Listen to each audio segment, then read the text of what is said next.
sa sainteté. L'univers crie sa majesté. Chantons gloire et puissance, force et louange à l'agneau immolé. Frères et sœurs dans le Seigneur, soyez bénis et merci pour votre présence cet après-midi à notre émission hebdomadaire, l'aide du miracle. Seigneur, nous te rendons toute la louange, nous te rendons tout l'honneur, la gloire, la puissance, la richesse, la sagesse, la force et l'autorité. Seigneur, pour ta présence parmi nous en ce jour. Merci, Seigneur, pour ce que tu vas encore faire par ta parole. Merci. Parce que ta parole ne retournera pas à toi sans qu'elle ait accompli tes desseins. Béni soit ton nom, Seigneur, au nom de Jésus. Amen. Nous allons prendre nos Bibles dans le livre des Actes au chapitre 2 et nous allons lire le verset 14. Alors Pierre se présentant avec les 11, éleva la voix et leur parla en ces termes. Hommes juifs, et vous tous qui séjournez à Jérusalem, sachez ceci et prêtez l'oreille à mes paroles. Nous allons partir au verset 17. Dans les derniers jours du Dieu, je répandrai de mon esprit sur toute chair. Vos fils et vos filles prophétiseront, vos jeunes gens auront des visions et vos vieillards auront des songes. Au verset 18, oui, sur mes serviteurs et sur mes servantes dans ces jours-là, je répandrai de mon esprit et ils prophétiseront. Cet après-midi,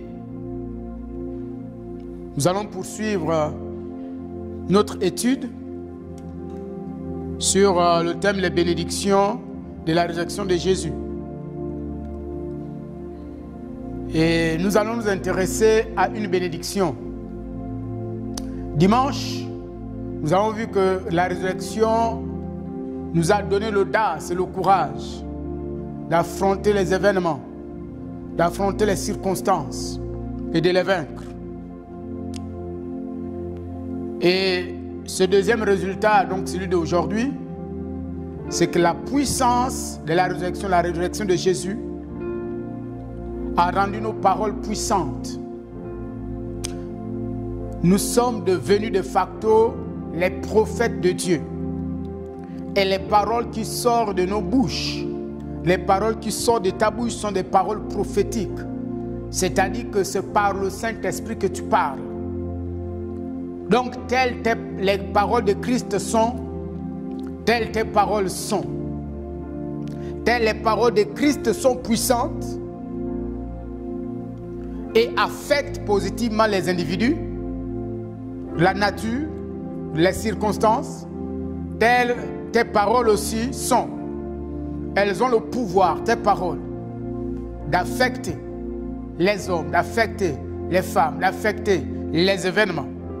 Effectivement, nous voyons que après le discours, le vibrant discours de Pierre, le jour de la Pentecôte, au verset 41, il est écrit « Ceux qui acceptèrent sa parole furent baptisés en ce jour-là, le nombre de disciples s'augmentant d'environ 3000 hommes. » La puissance de la parole. Près de 3000 hommes ont adhéré, ont cédé à la puissance des paroles qui étaient énergisées par l'onction de Dieu. Donc sache que ta bouche n'est plus n'importe quelle bouche. Tes paroles ne sont pas des paroles qui sont comme des paroles de tout le monde. Non. Désormais, tes paroles sont saintes. Ça veut dire quoi? Ça veut dire que ce que tu déclares arrive. Ce que tu dis arrive. Et ce que tu dis affecte et transforme les milieux. Il a suffi que Pierre parle pour que 3000 hommes se convertissent.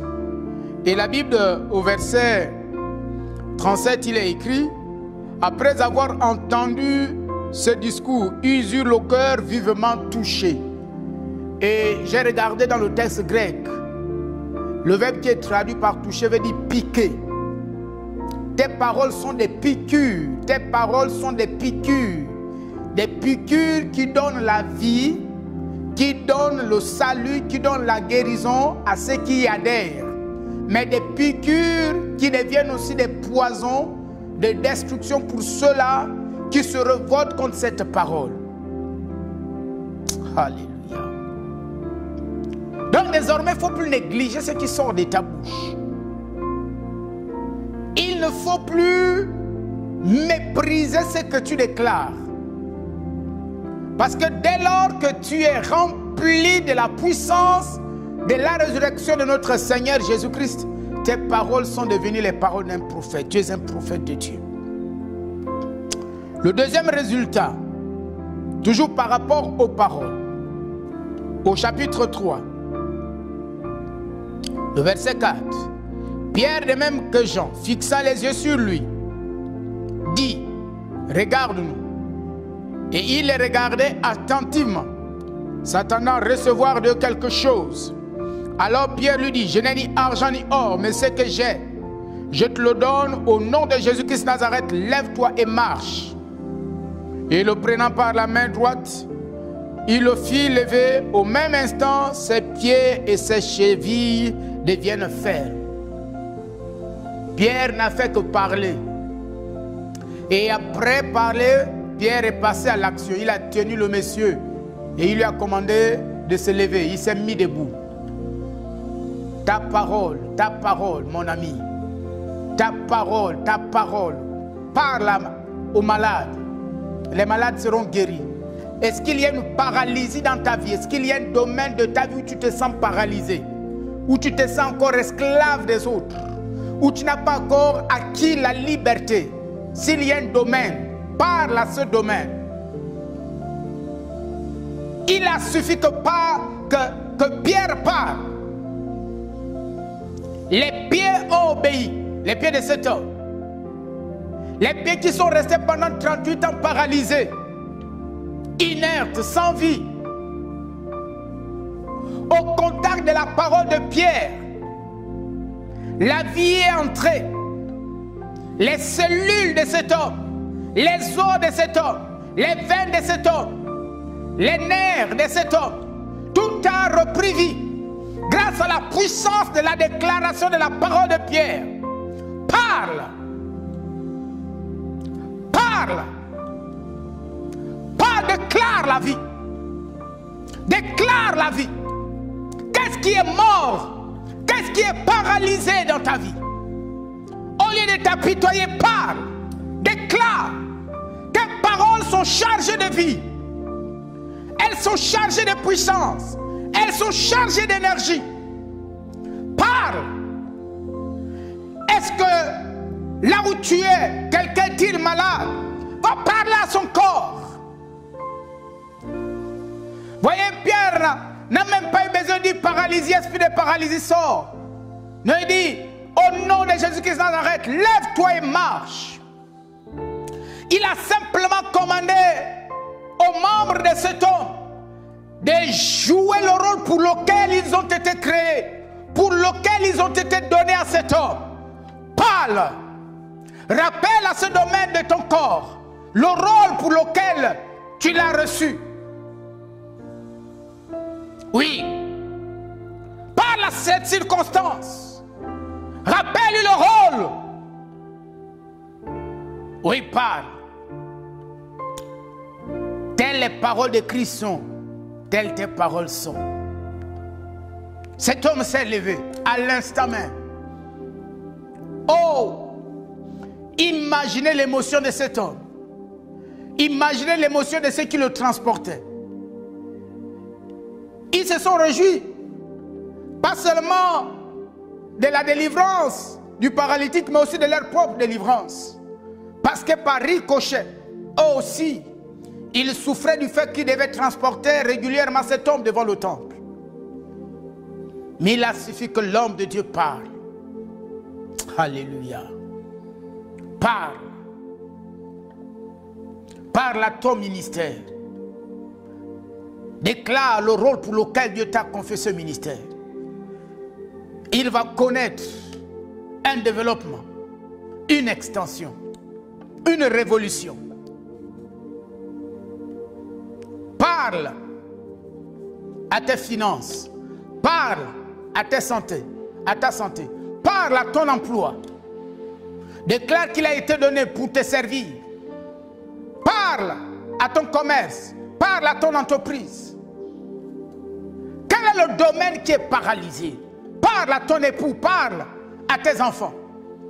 Déclare la parole de vie. Malheureusement, c'est nous qui affaiblissons. Vous savez, le Saint-Esprit m'a dit ce matin que c'est nous qui affaiblissons la puissance de nos paroles. Par nos langages négatifs, par nos déclarations négatives, par nos plaintes. Au lieu de nous mettre dans la trajectoire divine qui a modifié et transformé littéralement notre parole. Vous voyez le passage que nous avons lu? La Bible dit quoi? Que là, dans les derniers temps, vos fils et vos filles prophétiseront. Il dit oui. Je répandrai de mon esprit et ils prophétiseront. Le verbe prophétiser revient 2 fois. La première manifestation de la puissance de l'esprit, de la puissance de la résurrection sur nous, c'est la parole prophétique. C'est notre langage, c'est ta bouche qui devient la bouche de Dieu. Ce sont tes paroles qui deviennent les paroles de Dieu. C'est pourquoi désormais ne parle plus comme tout le monde. Quelqu'un a dit que le contraire de la sainteté, c'est la banalité. C'est faire les choses comme tout le monde. Il ne faut pas continuer avec le langage banal. Ce langage où tu étais enclin à parler comme tout le monde, à dire tout ce que tout le monde dit. Désormais parle. Aïe, aïe, aïe. Gloire au Saint-Esprit. Oh, gloire à Jésus. Désormais, considère-toi. Regarde-toi comme un prophète de Dieu. Marche avec la conscience que ta parole est différente de toutes les paroles. Que ta parole est une parole supérieure. Parce qu'elle vient du monde spirituel. Elle vient de Dieu, ta parole. Alléluia. Merci Seigneur. Merci Seigneur. En 2021, il faut parler. Le monde a été fait par la parole. Vous savez, nous allons regarder un dernier élément, toujours par rapport à la parole. Nous allons partir dans Acte 5. Acte 5.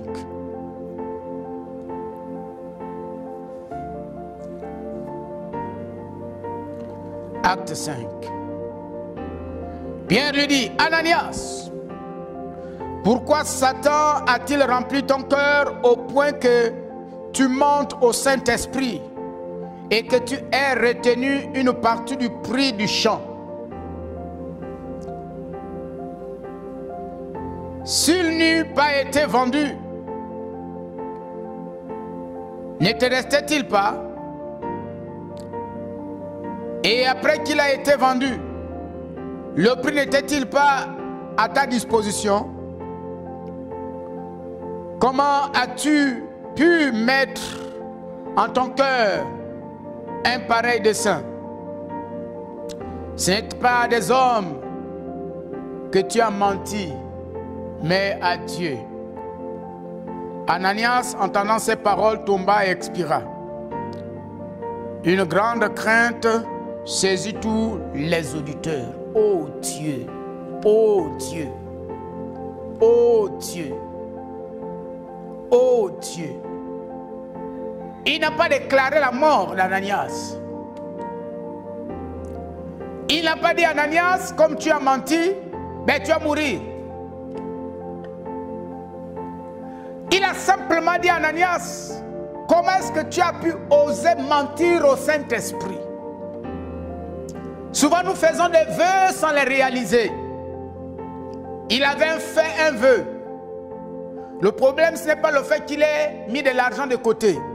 Le problème de fond, c'est qu'il avait fait un vœu qu'il n'avait pas honoré. Souvent, nous faisons des vœux que nous n'honorons pas. Or, la Bible dit qu'il ne faut pas être pressé de faire un vœu sans honorer. Il a pris un engagement sans honorer son engagement. Quand tu prends un engagement, sache que c'est devant Dieu que tu prends cet engagement. Ce n'est pas devant les hommes. Souvent, à tort, nous pensons que c'est devant les hommes que j'ai pris tel ou tel engagement. Et quand je ne suis plus d'accord avec les gens ou les gens ne sont plus d'accord avec moi, je renonce à mon vœu, je renonce à mon engagement. Mon frère, tu n'as pas affaire aux hommes, mais tu as affaire à Dieu. Donc, Ananias avait fait un vœu. Lequel vœu? Vous savez, la foi, il ne faut jamais imiter quelqu'un. Il faut vivre votre foi à votre rythme, à votre niveau de maturité, de croissance spirituelle. Ne vous comparez à personne. Ce n'est pas parce que quelqu'un a fait quelque chose que vous aussi vous êtes déjà en mesure de faire la même chose. Barnabas avait atteint un niveau où il pouvait vendre son champ et amener tout le produit de son champ aux pieds des apôtres. Il était déjà délivré de la cupidité. Mais Ananias ne savait pas que lui, il était encore sous la domination de l'esprit de cupidité.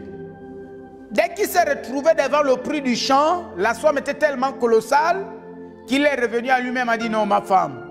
Ou c'est la femme qui lui a proposé, chérie, n'oublie pas qu'on avait un projet, il ne faut pas tout donner. Et on va diviser ça en deux. Or, il s'était engagé à tout donner. Et quelle a été la conséquence? Pierre a dit, tu as menti au Saint-Esprit. Mais où se situait le mensonge? Le mensonge se situait dans le vœu qu'il avait fait. Et donc il a simplement rappelé, comment tu as osé mentir au Saint-Esprit? Et la parole de Pierre qui était devenue la parole de Dieu à cause de la puissance de la résurrection qui l'animait. Cette puissance s'est libérée à travers les propos de Pierre.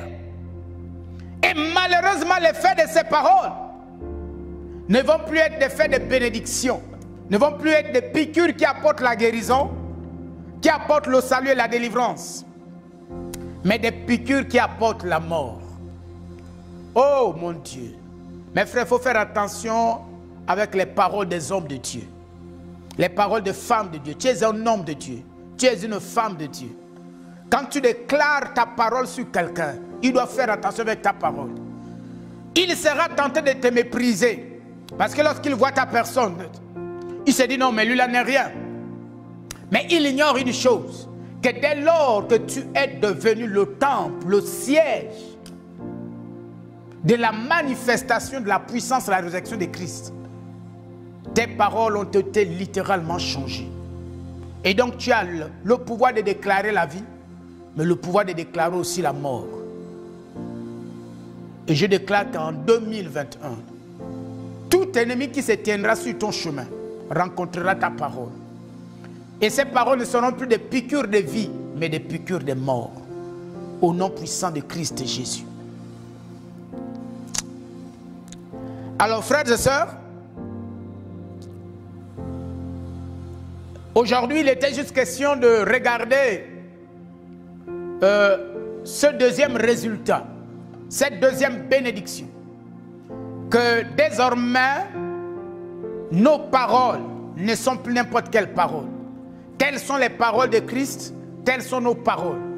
Elles ont le pouvoir d'apporter le salut, elles ont le pouvoir d'apporter la guérison, elles ont le pouvoir d'apporter aussi la malédiction et même la mort à ceux-là qui sont les ennemis de l'évangile.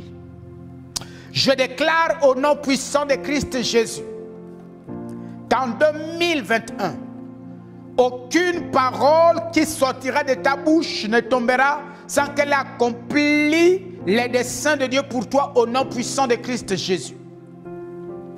Je déclare au nom puissant de Christ Jésus que le chemin de la grâce et de la multiplication de la grâce s'ouvre grandement devant toi au nom puissant de Christ Jésus, à cause de la puissance de l'œuvre achevée de ton Seigneur et Sauveur personnel. Je parle à ton corps, je commande à tes jambes au nom puissant de Christ Jésus, oh, de revenir fortes. Oh, je commande à tes organes de reprendre vie et restauration au nom de Christ Jésus. Et je livre tes ennemis au jugement de celui qui a ressuscité, le Seigneur de gloire. Seigneur, merci pour aujourd'hui. Reçois notre reconnaissance au nom de Christ Jésus. Amen. Merci et soyez bénis.